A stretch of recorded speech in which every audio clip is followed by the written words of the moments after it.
সবাইকে সালাম। সব ঠিক আছে? গত কিছু সময় ধরে বাইবেলে প্রার্থনা বিষয়ে আমি কিছু আপনাদের সঙ্গে কথা বলেছি। কবে, কে, কোথায়, কিভাবে, কেন প্রার্থনা করেছেন, কিছুদিন ধরে আমরা এই বিষয়ের উপরেই কথা বলেছি। আপনাদেরকে এই বিষয়ে অনেকবার শিখিয়ে চলেছি। আজকে আমরা আরেকজনের বিষয়েতে আমরা মিলে শিখতে চলেছি। ও কোন সময়েতে, ও কোন পরিস্থিতিতেই, কোন সময়ে ও প্রার্থনা করেছেন, এই বিষয়ের উপরে আমরা ধ্যান করব। ওর আগে ও জীবন কোন পরিস্থিতি ছিল, এইভাবে প্রার্থনা করার আগে তার জীবনের ওর পরিস্থিতি কেমন ছিল জানা ভালো হয়তো। তবে আসুন আমরা এভাবে ইয়োবের এই পুস্তককে, কিছু পথকে আসুন একসঙ্গে অধ্যয়ন করি। সেই প্রথম অধ্যায় কিছু। উশ দেশে ইয়োব নামে এক ব্যক্তি ছিলেন। তিনি সিদ্ধ ও সরল। কি আছে? ও সিদ্ধ এবং সরল। ঈশ্বরকে ভয়ের সঙ্গে চলতেন আর কুক্রিয়া থেকে দূরে থাকতেন। আর দ্বিতীয় পদ দেখুন, তাহার 7 পুত্র ও 3 কন্যা জন্মে। তাহার 7 সহস্র মেষ, 3 সহস্র উট, 500 জোড়া বলদ ও 500 গর্দভী, এই পশুধন। অনেক দাস দাসী ছিল। বস্তুত পূর্বদেশের লোকদের মধ্য হইতে সেই ব্যক্তি, কি লেখা আছে, সর্বাপেক্ষা মহান ছিলেন। চতুর্থ পদ, তাহার পুত্রগণ প্রত্যেকেই আপন আপন দিনে গিয়া আপন আপন গিরিয়ে ভোজ প্রস্তুত করিত এবং লোক পাঠিয়া আপনাদের 3 ভগ্নীকেও আমাদের সঙ্গে ভোজন পান করিবার জন্য নিরন্তর করিত। পঞ্চম পদ পড়ছি। পরে তাদের ভোজনের দিন পর্যায় গত হইলে ইয়োব তাহাদেরকে আনিয়া পবিত্র করিতেন, আর প্রত্যুষে উঠিয়া তাহাদের সকলের সংখ্যা অনুসারে হোম করিতেন। কারণ ইয়োব বলিতেন, কি জানি আমার পুত্রগণ পাপ করিয়া মনে মনে ঈশ্বরকে জলাঞ্জলি দিয়েছেন। ইয়োব সতত এইরূপ করিতেন। ঈশ্বরকে হয়তো জলাঞ্জলি দিয়েছেন। ইয়োব সতত এইরূপ করিতেন। আজ যদি এই বার্তাকে লেখার যদি অভ্যাস থাকে, আপনি খুব মন দিয়ে এই আউটলাইনকে আপনি লিখে রাখতে পারেন। ইয়োব ধার্মিক পুরুষ ছিলেন। বাইবেলে আমরা এটা দেখতে পাই। ইয়োবের বিষয়ে বাইবেলে যেটা আমরা সবচেয়ে প্রধান বিষয় দেখতে পাই, ইয়োব ধার্মিক ছিলেন। শুধু তাই না, উনি ধনীও ছিলেন। শুধু তাই না, উনি আত্মিকও ছিলেন। ইয়োবের জীবন থেকে আমরা অনেক গভীর জিনিসকে উল্লেখ করব। এক ব্যক্তি তো আর যদি সমৃদ্ধি হতে হয় তাহলে কি করতে হবে? আজকের দিনে যদি কাউকে সমৃদ্ধি হতে হয়, অন্যায় করতে হবে। আজ যদি একটা মানুষকে সমৃদ্ধি হতে হয়, মন্দ রাস্তা তাকে যেতে হবে। আজ যদি তাকে সমৃদ্ধি হতে হয়, তাকে শর্টকাট নিতেই হবে। এই ব্যক্তি কাল পর্যন্ত গরিব ছিল। কাল তো ও সাইকেল নিয়ে ঘুরে বেড়াতো, কিন্তু আজ এ দামি গাড়ি নিয়ে ঘুরছে। এ কি সহজ রাস্তাতে হয়েছে? এইভাবে জিজ্ঞেস করেন তো কত লোক হ্যাঁতে উত্তর দিতে পারবে। কাল পর্যন্ত এই ব্যক্তি একটা ছোট ঝুপড়ির মধ্যে জীবনযাপন করতেন। আজকে ও বাংলো তৈরি করে ফেলেছেন। কিভাবে সম্ভব হয়েছে?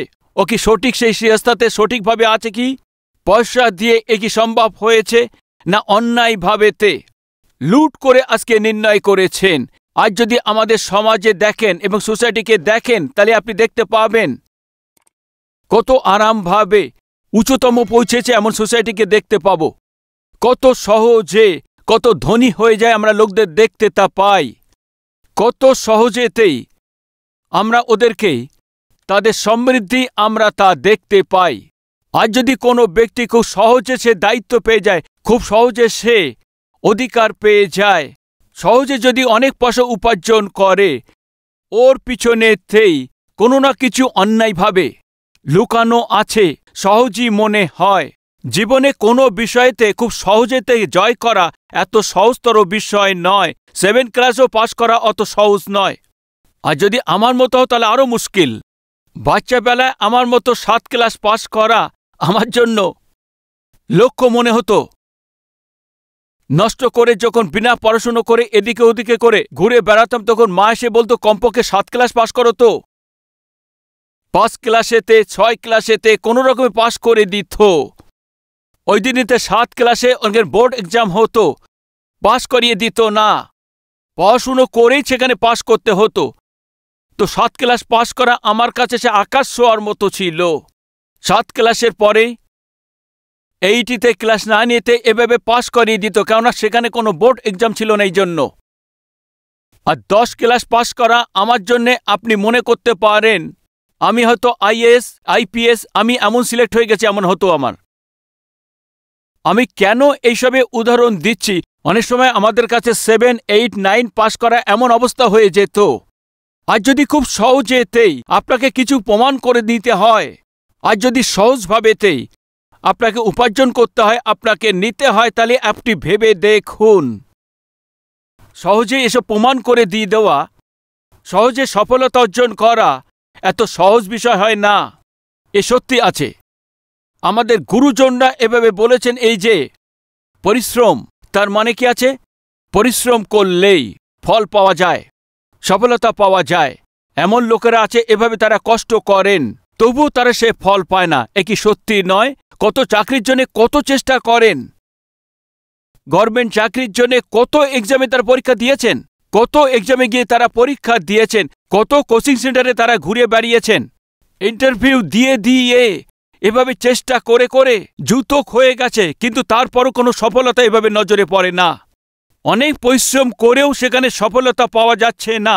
আজকে কোনো কিছু না করে সফলতা পাচ্ছে, এটা কিভাবে? অনেক কিছু না করে তা সে অধিকার পেয়ে যাবা, না হয় সম্পত্তি। আর যদি না কোনো কিছু কষ্ট করে যদি সম্ভব হয়ে যায়, তাহলে এর পিছনে ঠকানো, ষড়যন্ত্র এসব সহজ আছে।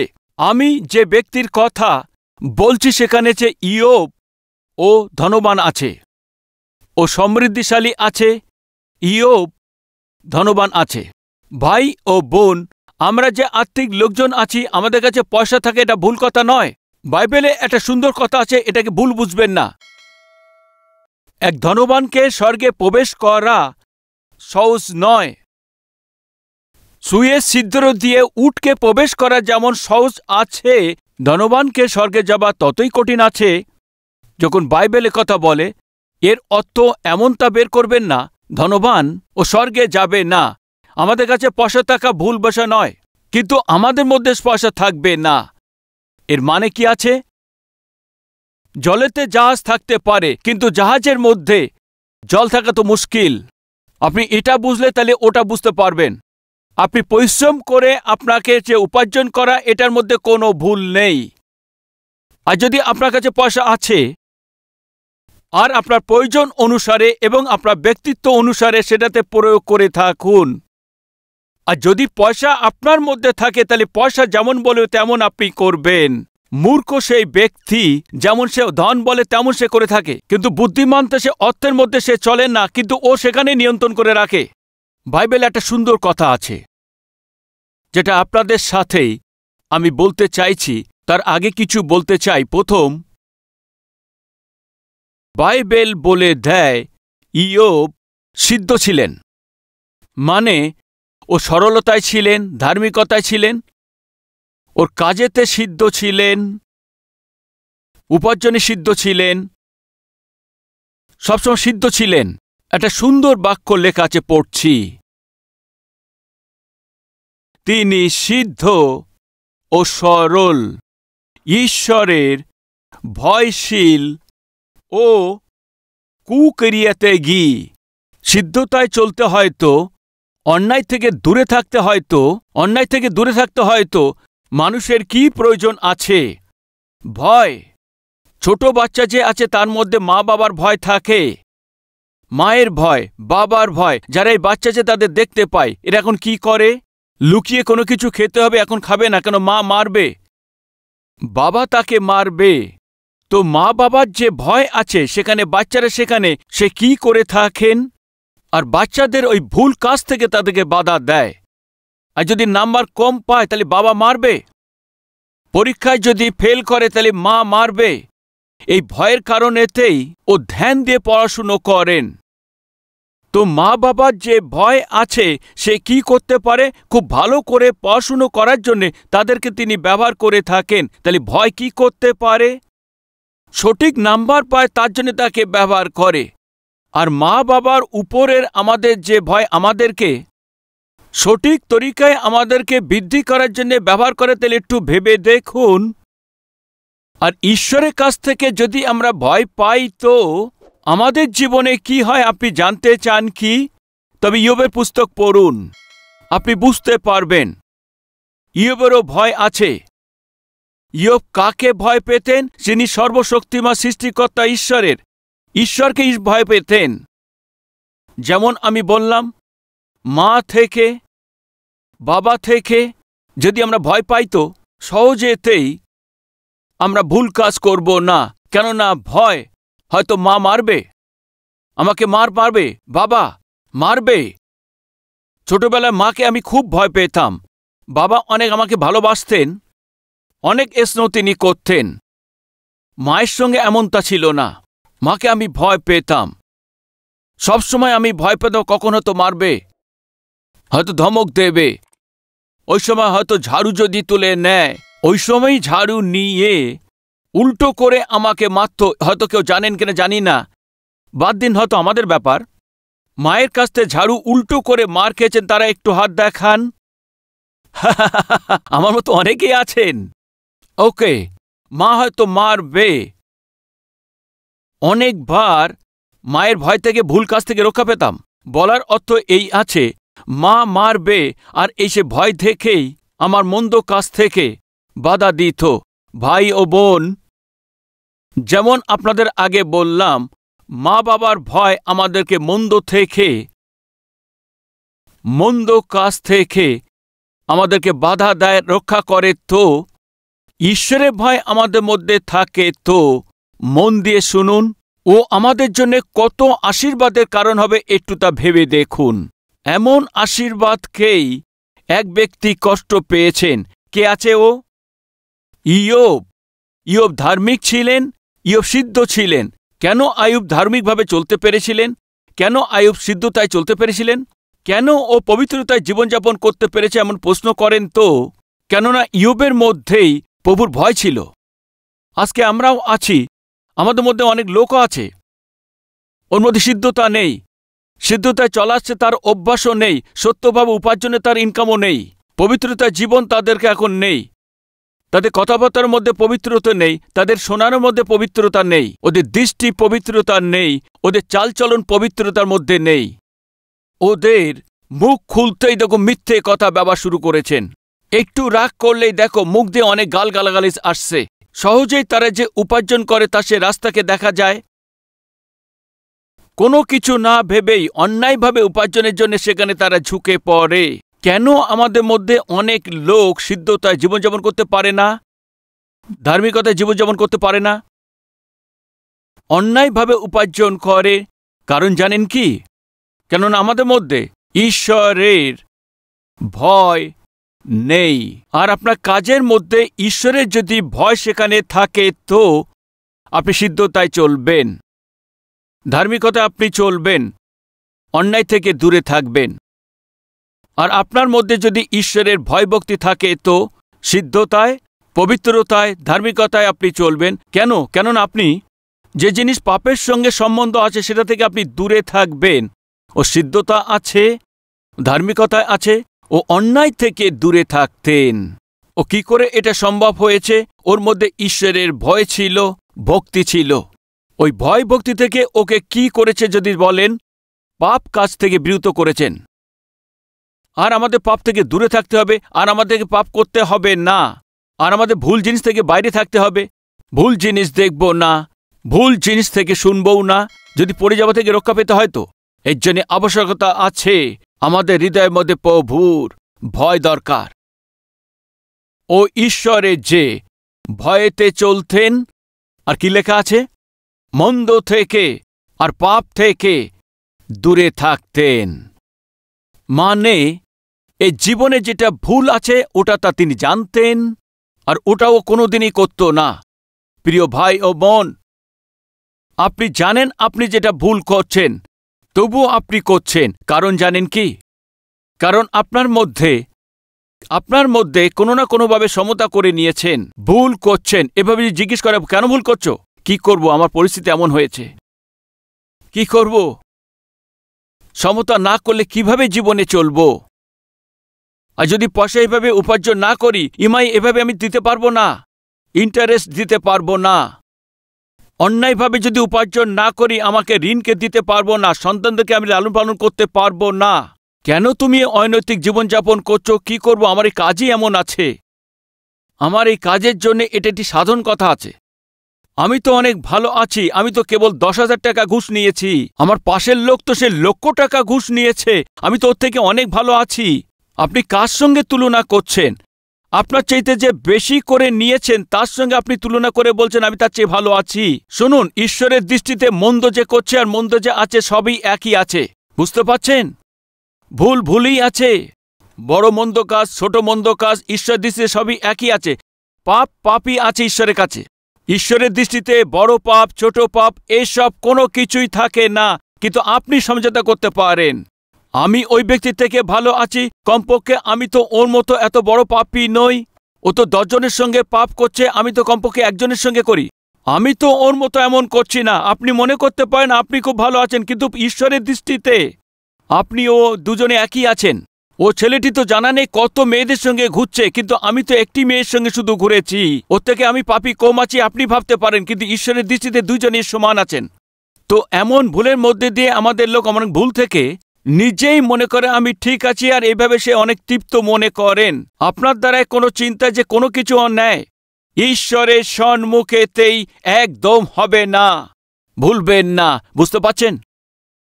ইয়োব সদা প্রভুর তার ভয় থেকে তিনি ভয় পেতেন। এই জন্য কি করছেন জানেন কি? জেনে শুনে ও জীবনেতে ইয়োব কখনই ও জীবনে পাপ করেনি। ওর মন যদি এটা বলতো এটা ভুল আছে কোনো জিনিস কোনো বিষয় নিয়েই, ওটা ছেড়ে দিয়েছেন এবং ওটা ছেড়ে দিয়ে এগিয়ে চলে গেছেন। এটা ভুল আছে, ও ছেড়ে দিয়েছেন। এটা ভুল আছে, ও ছেড়ে দিয়েছেন। এটা ভুল আছে, ও ছেড়ে দিয়েছেন। ফলস্বরূপ ও যতটা তিনি জানতেন, ও যেটা জানতেন ওই অনুসারে ও কোনোদিনই ভুল কাজ করেননি। যেটাকে আমি প্রেম করি তাকে আমি সম্মানও করি। মানেন কি? যেটাকে আমি সম্মান করি সেটাকে আমি মেনে চলি। মানেন কি? এই জন্যেই প্রভু যীশু বলেছেন, আমাকে যে প্রেম করেন আমার আজ্ঞা তিনি মেনে চলেন বলে থাকেন। আমাকে যে প্রেম করে থাকেন আমার আজ্ঞা মানবেন। তো প্রভুকে যদি প্রেম করে থাকি, প্রভুকে সম্মান করব। প্রভুকে প্রেম করি তো তাহলে তার আজ্ঞাকেও আমরা মেনে চলব। আর যদি তার আজ্ঞাকেও মেনে চলি তো ওর বাক্য অনুযায়ী মেনে চলব। আমি বলি আমার পিতা অনেক পছন্দের আছে, আর ওনার আজ্ঞা যদি না মেনে চলি তো এ সত্যি প্রেম তা নয়। আপনার প্রয়োজনের জন্য তাকে আপনি মেনে চলছেন, না হয়তো খুব দামি জিনিসের জন্য আপনি চলছেন, বা প্রয়োজনের জন্য আপনি চলছেন, হঠাৎ রিজন আপনি প্রেম করছেন বলছেন, কিন্তু এর সত্য প্রেম তা নয়। সত্যি প্রেম কি আছে আপনি তা জানেন। পিতা যেটা বলছেন সেটা পালন করা, যেটা পিতা বলছেন সেটা শুনে নেওয়া, পিতা যে আজ্ঞা দিচ্ছেন সেটাকে মেনে চলাই, মনের গভীরতা দিয়ে তাকে মেনে চলা, ওকে সম্মান দিয়ে তার আজ্ঞাকে মেনে চলা, এই আছে সত্য প্রেম। আপনি কি সত্যি সত্য প্রেম করছেন? একটু ভেবে দেখুন।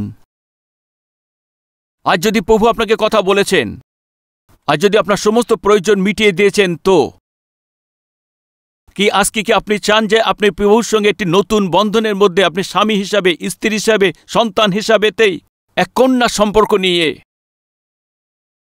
নিজের দায়িত্বকে বুঝে নিয়ে বাক্য অনুযায়ী চলার জন্য কি নির্ণয় নেবেন কি?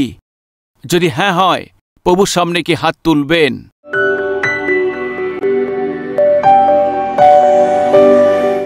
মহাপবিত্র প্রেমিক ঈশ্বর, আপনার বাক্য দিয়ে অনেক স্পষ্টভাবে আমাদের সঙ্গে কথা বলেছেন। আমাদের দুর্বলতাকে আপনি দেখিয়েছেন। আমাদের যে দুর্বলতা আছে, আপনার বাক্য দ্বারা তা প্রকাশ করেছেন। আমাদের সঙ্গে স্পষ্ট কথা বলার জন্য পিতা, আপনাকে ধন্যবাদ জানাচ্ছি। হে স্বর্গীয় পিতা, ইয়োবের মতো এমন জীবন, এক পবিত্র জীবন, এক ধার্মিক জীবন, এক সিদ্ধতা জীবন আমাদের দিন পিতা। ইয়োব আপনাকে ভালোবাসতেন, এই জন্যে ও আপনাকে সম্মান দেখাতো এবং আপনাকে ভয় পেত। এই জন্যে ও মন্দ কাজ থেকে দূরে থাকতেন। এই জন্যে ও ধন, সম্পত্তি, আদর, সম্মান ও সবই পেয়েছিল আসল বুদ্ধি এবং বিবেকের সাথে।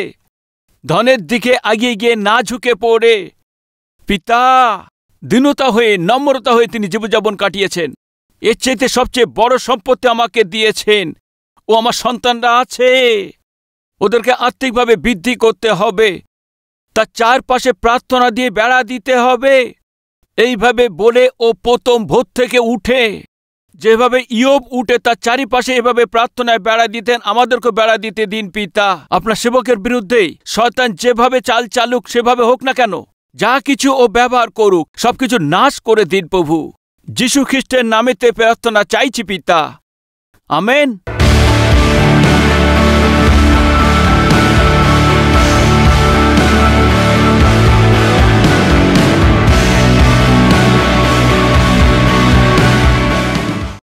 Address Calvary, Post Box number 30, Kukatpalli, Hyderabad 72.